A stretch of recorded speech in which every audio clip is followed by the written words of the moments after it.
Un souviens-toi qui va consacrer les moments forts, messieurs, dames, de cette saison 2023-2024 de l'OGC Nice, puisqu'on a commencé par Léandra, on va continuer par Léandra. Quel a été ton moment fort cette saison? J'en ai choisi 2. Ah, mais voilà. J'en ai choisi 2. J'espère que tu sais pas choisir, alors ça va pas mettre de J'irai Casper Schmeichel. Voilà. Moi, je veux 2 casiers. Voilà. Je choisis 2. Je veux 2 plats à la Et cantine. 2 repas aussi. Schmeichel à Paléandra, je préfère. Aussi. Non, mais...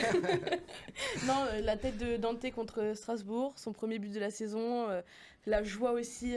Sa tête, son visage ou... Ah non, la tête. D'accord. Son coup de tête. Et son visage après, beaucoup de joie, on a senti vraiment ses coéquipiers aussi hyper heureux, et lui il a célébré ça comme un gamin vraiment qui venait peut-être de marquer son premier but. Enfin vraiment c'était assez beau, c'était un but hyper important parce que il y avait un partout à ce moment-là, ça fait basculer l'OGC Nice sur le bon chemin, et puis même par rapport au top 6 qui n'était pas encore solidifié, là pour le coup il a guidé un peu tout son monde vers l'Europe. Et ton deuxième Mon moment. deuxième choix, le tifo magnifique de la Populaire Sud contre le PSG. Un début, ou en tout cas un avant-match qui en tout cas était la promesse un petit peu, c'est ça qui était la promesse d'une soirée inoubliable. Et puis finalement, malheureusement, sur le terrain, ça n'a pas été le cas.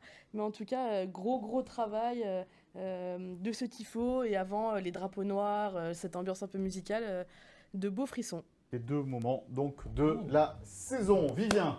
Moi, le but de Boga au match aller à Monaco, pour la réalisation technique, pour ce qu'il représente et pour le type de match qui vient conclure, c'est-à-dire les 2 arrêts de Boulka sur les pénaltys de Balogun, la symbolique d'un derby à Monaco. Bon, les Niçois diront qu'ils étaient à la maison, mais en tout cas, c'était pas officiellement chez eux. Et puis la réalisation technique, quoi, venir repiquer comme ça, c'était une vraie prouesse technique. Et puis voilà, puis les scènes de joie qui sont entraînées derrière, on voit Boulka face au parcage, ou en tout cas à la moitié du Louis II, et j'ai vraiment beaucoup aimé ce moment, et je pense que c'est un moment fort de la saison niçoise qui finalement n'a pas énormément fait vibrer. William et Léandra disaient justement aujourd'hui qu'il y avait eu Monaco et la victoire à Paris, c'est un peu les 2 seuls souvenirs qui me restent, même si j'ai loupé quelques matchs, de moments frissons, quoi. Will, qu'est-ce que tu retiens de cette saison de l'OGC Nice? Ce que je retiens ou ce qu'on m'a dit de dire?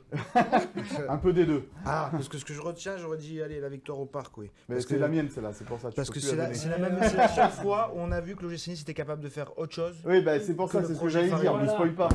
Ah bah, excuse-moi, je suis pas au courant de ce que tu allais dire.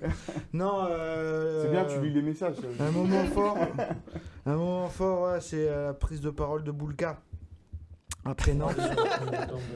Tiens, on va passer un peu à côté. On va l'écouter. On était trop statique défensivement.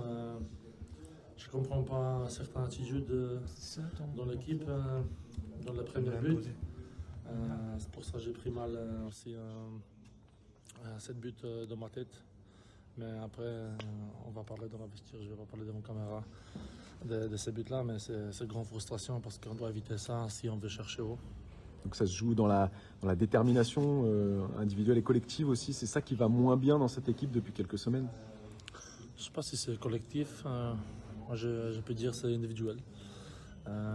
Chacun il doit se regarder dans les yeux tout seul et poser des questions et répondre soi-même s'il a envie ou pas. Parce qu'aujourd'hui, ça se voyait en premier temps qu'il y avait certains qui n'avaient pas envie pour moi. C'est un tournant dans la saison, malgré tout, Will. Ouais, mais au-delà du tournant, moi, c'est sur Boulka en fait que je me concentre. C'est la démonstration qu'au-delà de ses performances, un caractère vraiment et un mental d'exigence, de professionnalisme, parce qu'il y a ce discours-là, il y a un petit tweet après Toulouse où il dit inacceptable après la défaite à Toulouse, il y a joué au parc avec un nez complètement fracassé, jouer encore à Lens 3 jours après, aller encore essayer de placer sa tête dans le derby contre Monaco à domicile quand ça perd 3-2, et voilà, c'est plein de petits moments comme ça qui me montrent que, au-delà d'être un bon gardien, c'est un grand champion. Et vraiment, j'ai une admiration énorme pour Marcin Boulka. On va pas aller très loin, mon cher Philippe, avec ton moment fort de la saison. Ben non, parce que moi, c'est la rencontre de Boulka et Dominique Baratelli sur le plateau de Gym Tonic. La rencontre d'un super gardien et d'une légende. Donc là, il y a deux légendes l'histoire. sur la photo. Là, il y a l'histoire il y a une photo, ils sont tous les deux. C'est l'histoire du gym, quoi. C'est-à-dire une transmission.